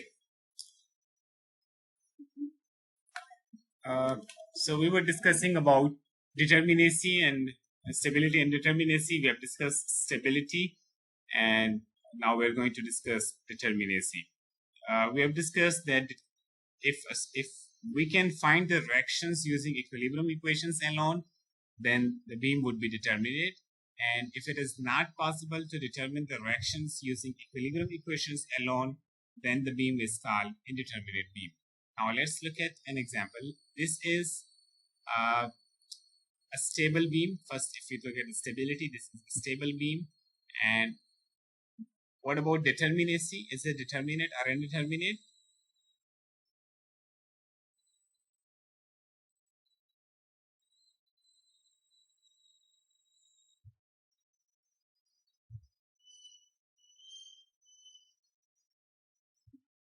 Is this determinate beam or indeterminate beam?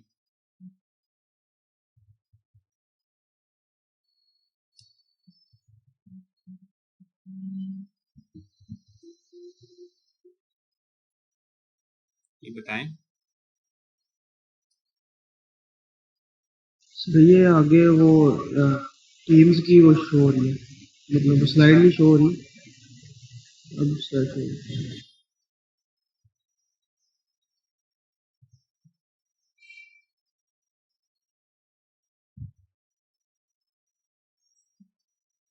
ये डिटर्मिनेट है या इनडिटर्मिनेट है? इसकी ये फ्री बॉडी डायग्राम बन जाएगी।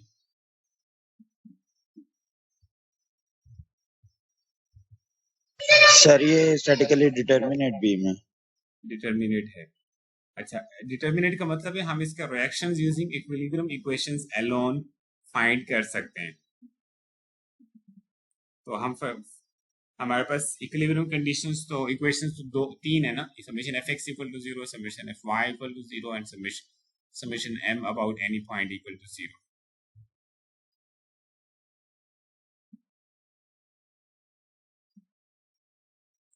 तो तीन इक्वेशंस हैं। अननोन्स कितने?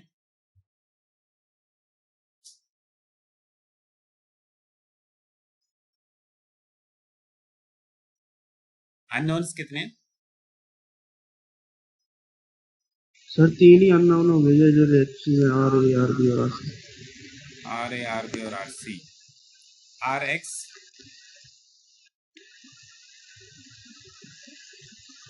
सर वो तो 0 होगा था। कैसे पता चलेगा कि 0 है? सर बिकॉज वो ए पे वो बीम फिक्स्ड है ना। फिक्स नहीं है, पिंड है। पिंड है सर। चलो वो आप पिंड को ही फिक्स कह रहे थे, ठीक है। लेकिन आर एक्स कैसे पता चलेगा कि 0 है?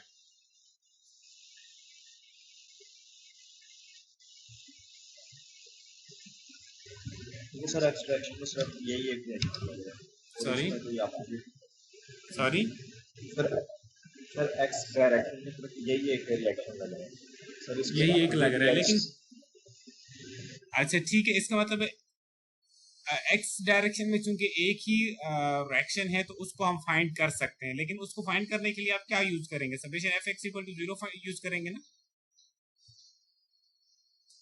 जी सर। जी सर। अच्छा okay, so this can be we have three equations, summation F X equal to 0, summation F Y equal to 0 and summation m about any point is equal to 0. Okay, अब हमने तीन में से तीन equilibrium equations हैं, हमने इसको find कर लिया यूजिंग दिस। सो ये अब यूज हो गया, ये तो कंज्यूम हो गया ना। अब हमारे पास तीन अननोन्स पीछे रह गए हैं और इक्वेशंस कितनी है? 2 sir. 2. So can we solve for 3 unknowns using 2 equilibrium equations?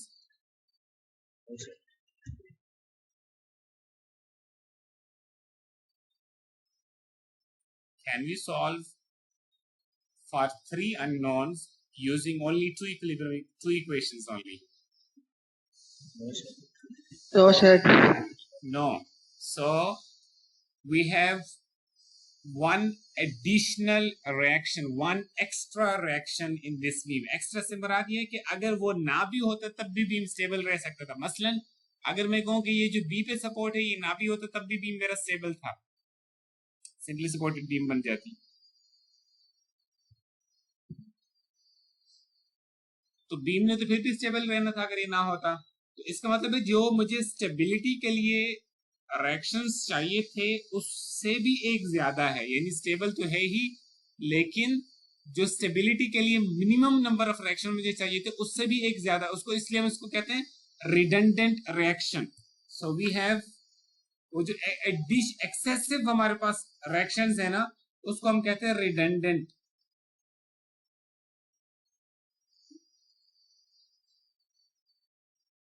Reaction ठीक हो गया. रिडंडेंट रिएक्शन कौन सा होगा, यानी अब आप ये भी कह सकते हैं कि ये वाला रिडंडेंट है, ये भी कह सकते थे ये वाला रिडंडेंट है, कोई एक आप हटा सकते थे, यानी जिसको हटाने के बाद बीम फिर भी स्टेबल रह जाए उसको हम कहेंगे रिडंडेंट रिएक्शन. ठीक हो गया. So maybe this one is, you can treat this one as redundant, or you can say this one is redundant. Well, we have one redundant reaction. तो ये beam 1 degree indeterminate हुआ, ठीक है, 1 degree indeterminate. वो हमने वैसे कैसे find किया ये डिटर्मिनेसी, आंसर कैसे आ गया डिटर्मिनेसी का?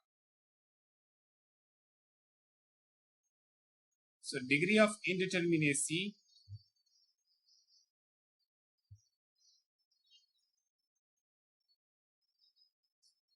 for a beam बात हो रही है, ठीक है. Degree of indeterminacy for a beam can be written equal to r minus 3. r are the number of reactions to be determined, and 3 are basically number of equilibrium equations that we have. ठीक हो गया.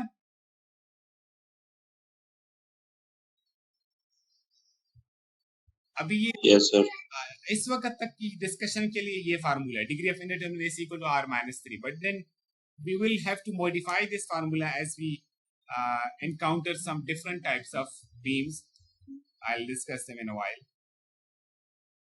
अच्छा, a beam supported only at its ends in a minimal way is referred to as a simply supported beam.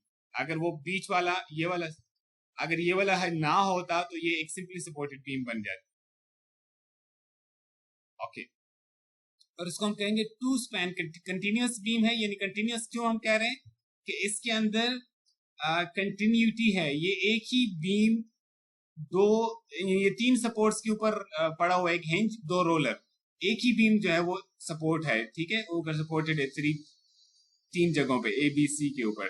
तो इसको हम कहेंगे continuous beam, यानी continuous से मुराद है कि इसका ये एक ही बीम चल रहा है, इंटीग्रल है, यानी एक ही बीम है और उसको 3 जगहों पे हमने सपोर्ट किया हुआ है. तो ये 2 स्पैन, ये एक स्पैन, ये दूसरा 2 स्पैन कंटिन्यूअस बीम. ठीक है.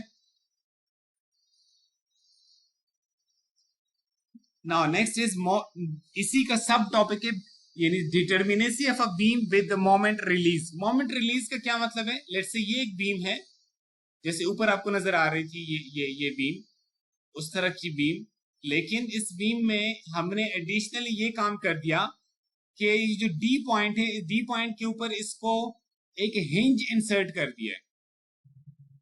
ठीक है, डी पॉइंट पे हमने हिंज, और ये इंटरनल हिंज है, यानी कनेक्शन इंसर्ट कर दिया. ठीक है. एक तो ये हिंज सपोर्ट है ना, ये हिंज सपोर्ट बीम का हिस्सा नहीं है, ये एक सपोर्ट है इसका.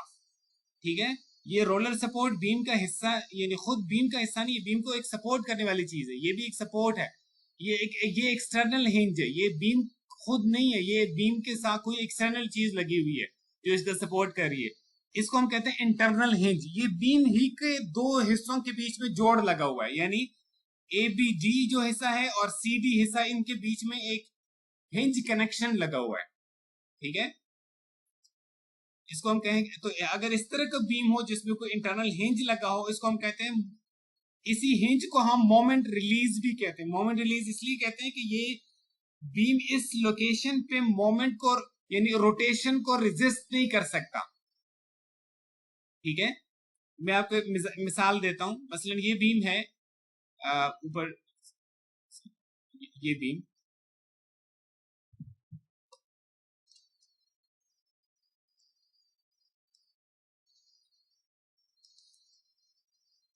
इस बीम में अगर आप यहां पे सेक्शन काटेंगे ना, यहां पे, तो सेक्शन काटने के बाद आपके पास जो दो हिस्से इसके बन जाएंगे, ये वाला हिस्सा हो गया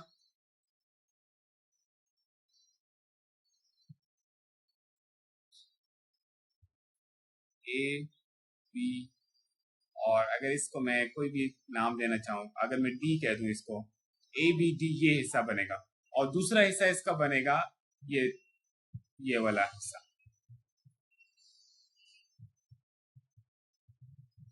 डी सी या सी डी। जब आप इसके यहाँ पे रिएक्शन, यहाँ पे इंटरनल फोर्सेस शो करेंगे ना, तो लास्ट टाइम शायद हमने लास्ट टू लास्ट टाइम हमने किसी डिस्कशन में कहा था कि यहाँ पे 3 तरह की फोर्सेस पोटेंशियली एग्जिस्ट कर सकती हैं, यही कहा था। और ये मैंने कहा था कि ये वो फोर्सेस हैं जो ये वाला सेगमेंट इसके ऊपर अप्लाई कर रहा है, यानी ये वो रिएक्शंस हैं जो ये वाला सेगमेंट प्रोवाइड कर रहा है टू दिस सेगमेंट। यानी आप इसको यूं एज्यूम ऐसे इमेजिन कर सकते हैं, this A B D segment is fix supported by this segment. यानी क्या मतलब, इट कैन, यानी अगर आप इस ए बी डी सेगमेंट को ऊपर उठाना चाहें तो ये आपको रोकेगा और ऊपर उठाने नहीं देगा। लिहाजा इस डायरेक्शन में कोई ना कोई रेस्ट्रेंट इसके अंदर, यहाँ पे कोई ना कोई इंटरनल फोर्स एग्जिस्ट करेगी। अगर आप इस सेगमेंट को इस तरफ पुश करना चाहें तो ये आपको पुश होने नहीं देगा। ये इसका मतलब है यहाँ भी इस तरह का कोई रिएक्शन एग्जिस्ट कर सकता है। अगर आप इस सेगमेंट को रोटेट करना चाहें इस तरह से अबाउट दिस पॉइंट, तो ये आपको रेजिस्टेंस देगा, फ्रीली आपको रोटेट होने नहीं देगा। लिहाजा इसका मतलब है ये मोमेंट रिएक्शन भी यहाँ पे, ये वाला जो नजर आ रहा है, ये भी यहाँ पे मौजूद होगा। इससे आपको पता चला कि ये 3 रिएक्शंस यहाँ एग्जिस्ट करेंगे। क्यों? Because the beam would not allow 3 types of displacement associated with these directions. इसी तरह अगर आप इसके लिए ड्रॉ करना चाहते तो आप ये ड्रॉ करते, इस तरह से कोई कुछ ड्रॉ करते अपोजिट टू दीज डायरेक्शंस। ठीक है, लेकिन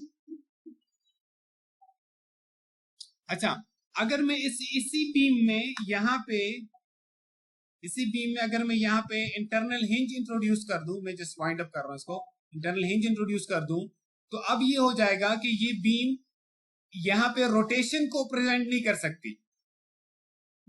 ठीक है, पहले जब ये विदाउट एनी इंटरनल हिंज थी, विदाउट एनी मोमेंट रिलीज थी, तो फिर ये जहां भी आप सेक्शन काटते थे तो 3 तरह के रिएक्शन शो करने पड़ते थे, इसलिए कि वो 3 तरह के रेस्ट्रेंट्स मिल रहे थे उसको। लेकिन अब जब इंटरनल हिंज आ गया, अब ये मोमेंट को रेजिस्ट नहीं कर सकता, अब मोमेंट नहीं आएगा, यहाँ पे मोमेंट को नहीं शो कर सकता। यानी मोमेंट हम पहले इसलिए शो कर रहे थे कि रोटेशन को ये प्रिवेंट कर सकता था, लेकिन अब ये यहाँ पे मोमेंट इसलिए नहीं शो होगा कि ये CD सेगमेंट फ्री है to rotate about ABD segment. यानी अगर आप लोड लगाएंगे इसके ऊपर, यानी यहाँ पे अगर आप लोड रखेंगे तो ये CD सेगमेंट, मसलन अगर ये सपोर्ट ना हो ना, तो ये CD सेगमेंट ऐसे रोटेट हो जाए, ऐसे करके ये रोटेट हो जाए।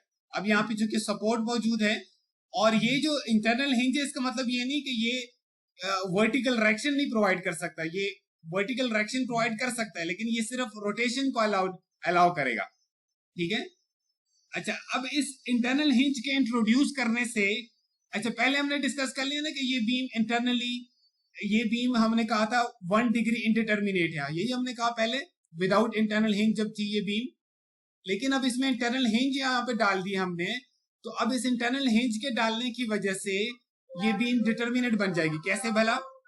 आप इस CD सेगमेंट पे गौर करें, आप इस ये वाले रिएक्शन फाइंड कर सकते हैं, ये 1 रिएक्शन, ये 2, ये 3 अननोन रिएक्शंस हैं, 3 इक्विलिब्रियम इक्वेशंस हैं। इस फ्री बॉडी डायग्राम को अगर आप देखें ऐसे ही है, तो इसका मतलब है ये तीनों रिएक्शंस हम फाइंड कर सकते हैं by applying free body to this free body diagram 3 equilibrium conditions. अगर ये आपको पता चल जाए, ये दोनों जो यहाँ पे रिएक्शंस प्रोड्यूस हो रहे हैं एट CD, आप इसको इंटरनल फोर्सेस भी कह सकते हैं क्योंकि ये बीम के लिहाज से इंटरनल फोर्सेस हैं। अगर आपको ये 2 फोर्सेस पता चल जाएंगी तो यहाँ वाली जो फोर्सेस हैं ये इनकी जस्ट इक्वल मैग्नीट्यूड पर अपोजिट डायरेक्शंस की होंगी, तो लिहाजा अगर ये अपवर्ड है तो ये डाउनवर्ड, एंड वाइस वर्सा। अगर ये डाउनवर्ड आया था तो ये अपवर्ड होगा, ठीक है।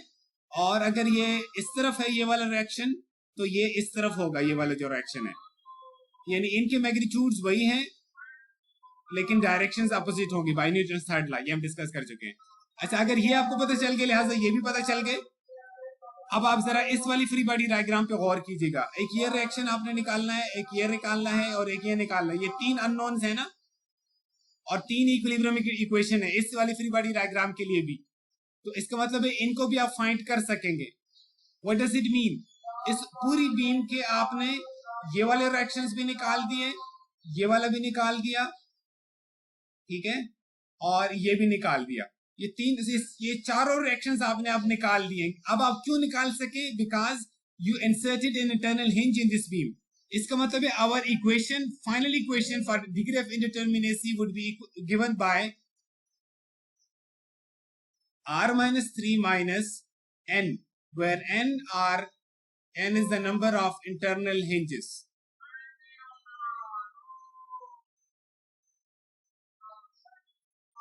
ठीक हो गया? इसी बेस पे बस फाइनली देख लीजिएगा इसको। इस बीम, 3 स्पैन बीम को देखिएगा। This is indeterminate to second degree. इसमें दो एडिशनल आपके पास आ गए, दो रिडंडेंट्स बन गए। मसलन बी और सी को आप रिडंडेंट कह सकते हैं, या आप किसी और को, या सी और डी को भी कह सकते थे, या आप बी और डी को भी कह सकते थे। अच्छा, इसको अगर आप डिटर्मिनेट बनाना चाहें बाय इंसर्टिंग हिंजेस, तो आप क्या करेंगे? You need to insert 2 internal hinges to make it determinate. यानी अगर इसमें, यानी मैं ये नहीं कह रहा कि हमने बीम को इस तरह करना होता है कि हम इसको डिटर्मिनेट बनाना चाहें, लेकिन अगर यही बीम के अंदर 2 हिंजेस आ जाती, कहीं पे भी 2 इंटरनल हिंजेस आ जाती, जैसे आपको यहाँ पे ई और एफ में नजर आ रही है, तो यही बीम, अब ये बीम डिटर्मिनेट हो गया। क्यों? r-3 का आंसर 2 आ रहा था, लेकिन चूंकि 2 हिंजेस आ गई हैं, तो अब ये 2 - 2 0 आंसर बन जाएगा फाइनली। यानी अब ये बीम फाइनली ये डिटर्मिनेट बन गई है, ठीक है। इसी तरह अगर यही हिंजेस यहाँ भी होती, इसी बीम में ई और एफ के बजाय, यानी ये यहाँ पे और एक हिंज यहाँ पे होने के बजाय, दूसरी पॉसिबिलिटी ये थी कि ये दोनों हिंजेस यहाँ पे होती, यहाँ भी हो सकती थी, या ये हो सकता था कि ये एक हिंज यहाँ पर हो, एक हिंज यहाँ पर हो, यानी any 2 internal hinges are required. और मैं इसी की फाइनल पॉसिबिलिटी आपको बता रहा हूं। अगर एक हिंज यहाँ बी पे होती, एक सी पे होती, तो ये बीम फिर भी एक इंटरनल हिंज बी पे होती, एक इंटरनल हिंज सी पे होती, अब भी ये बीम डिटर्मिनेट बन जाती। यानी कहीं पर भी 2 इंटरनल हिंजेस प्लेस हो जाती, तो ये आपका डिटर्मिनेट बीम बन जाता। बाद में हम डिस्कस करेंगे, जो आमतौर पे जो ब्रिजेस होती है ना, वो इस तरह से होती हैं कि स्पैन्स मल्टीपल होते हैं, लेकिन हर स्पैन होता है, जैसे मैं एक मिनट सबर कर, यहाँ पे आपका इंटरनल हिंज, यहाँ पे भी आपका इंटरनल हिंज, यानी 2 स्पैन जहाँ पे मिल रहे होते हैं, वहां पे एक इंटरनल हिंज एग्जिस्ट करता है। इस वजह से आमतौर पे जो ब्रिजेस के अंदर सिस्टम होते हैं वो एक डिटर्मिनेट सिस्टम होता है। ठीक हो गया? That's it. मुझे पता था टाइम मेरा 5 मिनट ऊपर हो गया था, लेकिन I just wanted to finish. ठीक है, ये मैं आपके अटेंडेंस ले रहा हूँ 306 से 337, और अब अब्दुर्रहमान से मोहम्मद फहद तक, और ये फाइनली तुफैल अहमद तक। चलें जी, दैट्स इट। कोई सवाल सर ये इंडिविजुअल पूछ सकते हैं जी। स्लाइड्स और ये रिकॉर्डिंग वगैरह सर सेंड कर दें। क्या सेट कर दूं? इसकी लेक्चर रिकॉर्डिंग और इसका जी लेक्चर रिकॉर्डिंग में आपको भेज दूंगा, स्लाइड्स में आपको भेजूंगा नहीं, इसलिए कि आपको मैंने ये जो आपको बुक नजर आ रही है ना, ये वन नोट की बुक है, इसकी हेडिंग देखो, एलिमेंट्री स्ट्रक्चरल एनालिसिस स्प्रिंग 2021। ये नोटबुक मैंने आपसे शेयर की हुई है, ठीक है। आपको मैंने पहले लेक्चर में कहा था वन नोट इंस्टॉल कर दो, और अपना जो आपका अकाउंट है यूईटी वाला ईमेल आईडी, उसकी बेस पे आप उसमें लॉगिन हो जाओ, और ये आपको बुक वन नोट के अंदर खुद से शो होना शुरू हो जाएगी। आपकी पूरी बुक आपके सामने खुल जाएगी, ठीक है जी सर। मैं जो भी लिख रहा हूँ वो यहाँ पे आपके पास शो होता जाएगा, और इसी तरह जैसे मैंने बनाया हुआ है ये सेक्शन और इसके अंदर पेजेस जैसे मैंने ऐड किया, ये सब आपको वहाँ पे मिल जाएगा। ठीक हो गया? Okay, sir. Okay, sir. That's it. Thank you very much.